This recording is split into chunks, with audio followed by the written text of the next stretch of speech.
Hello guys, welcome to my YouTube channel GS and math classes by Sandeep. GS and math classes by Sandeep YouTube channel पे आपका हार्दिक स्वागत है। आज हम जानेंगे कि आर्किमिडीज का सिद्धांत क्या हो जाता है, यानी प्रिंसिपल ऑफ आर्किमिडीज। ठीक है, तो ये एक जानकारी वाली टॉपिक है जिसको हमको जानना चाहिए।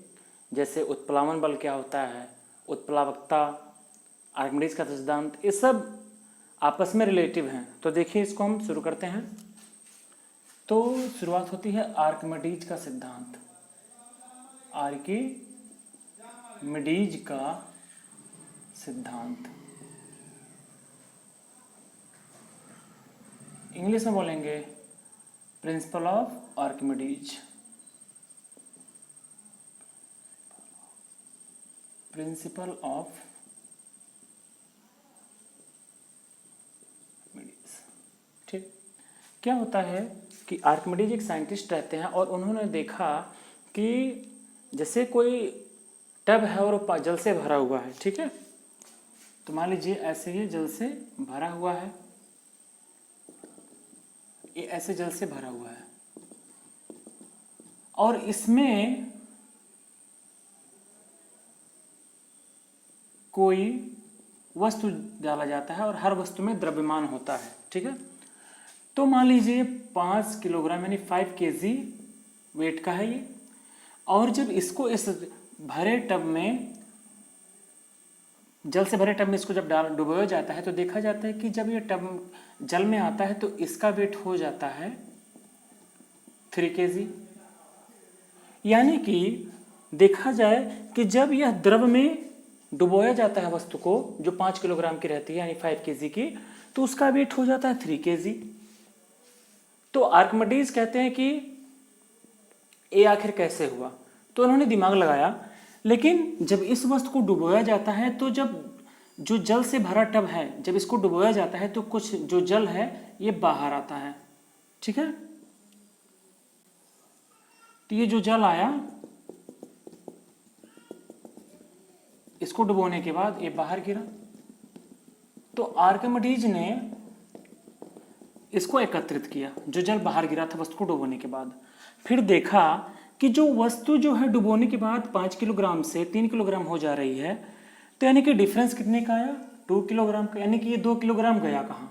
ठीक, तो देखा जाता है कि जो वस्तु डुबोने के बाद जो जल बाहर जाता है, इसको उन्होंने उठा के कहा कि इसका मेजरमेंट करते हैं। तो इन्होंने देखा कि जो जल बाहर गिरता है, इस जल का वेट भी 2 किलोग्राम होता है।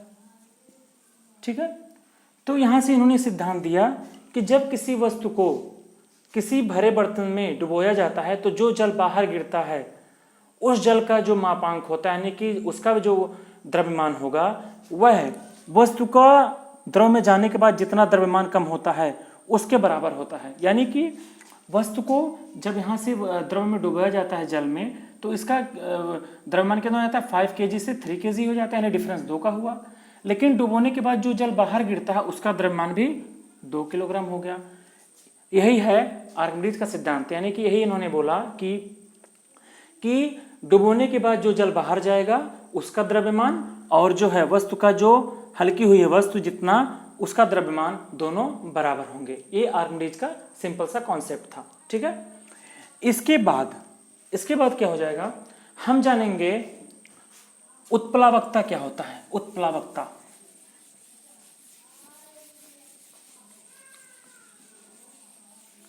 उत्प्लावकता। ठीक है,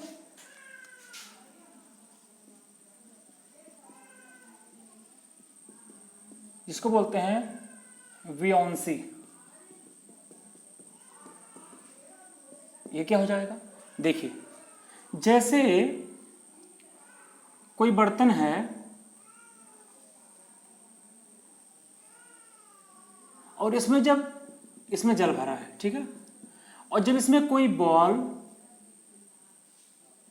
डुबोया जाता है, इसको प्रेस करते हैं आप, तो देखते हैं कि यह उठ जाता है। यह बॉल क्या हो जाता है, ऊपर की तरफ उठता है। यह क्यों होता है, तो जब बॉल का जो द्रव्यमान होगा, यानी कि बॉल का जो द्रव्यमान होगा, अगर नीचे से जो बल लग रही है, यानी कि जिसके कारण वह जो बॉल है वो ऊपर उठ जा रही है, तो अगर जो बॉल इसका जो प्रेशर, इसका जो दाब लग रहा है ऊपर की तरफ, अगर इसका जो है दबाव यानी कि इसका जो दाब होगा अगर जो ज़्यादा हो जाएगा तो ये क्या हो जाएगा, ये उठ जाएगा बॉल। अगर जो बॉल का वेट यानी कि बॉल का जो द्रव्यमान है वह ज़्यादा होगा तो यह नीचे आ जाएगा। समझ में आ गया।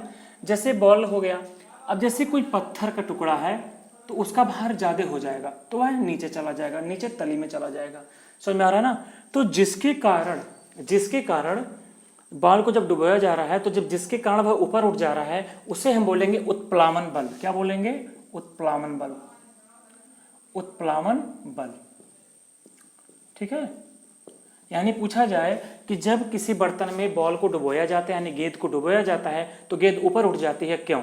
तो कह दीजिएगा कि इसका आंसर ये हो जाएगा कि नीचे से उत्प्लावन बल लग रहा है जिससे बॉल ऊपर उठ जा रही है। यानी कि अगर द्रव्यमान कम होगा और उत्प्लावन बल ज़्यादा हो जाएगा, यानी कि अगर जो इसका द्रव्यमान ज़्यादा है तो यह जाएगा नीचे और उत्प्लावन बल अगर जो ज़्यादा होगी तो बॉल उठ जाएगा। कोई भी वस्तु अगर द्रव में डूब रही है तो इसका मतलब उसका जो है उत्प्लावन बल की तुलना में उसका जो है वजन ज़्यादा हो जाएगा, यानी कि उसका दाब ज़्यादा हो जाएगा और उत्प्लावन बल कम हो जाएगा। अगर उत्प्लावन बल कम है तो वस्तु डूब जाएगी और उत्प्लावन बल अगर जो ज़्यादा है तो वस्तु तैरेगी। ठीक है। तो यही हमारा आज का कॉन्सेप्ट था। ठीक है। तो उत्प्लावन बल क्या होता है, जिससे कोई वस्तु ऊपर उठ जाती है, तैरने लगती है, वह उत्प्लावन बल के कारण होता है।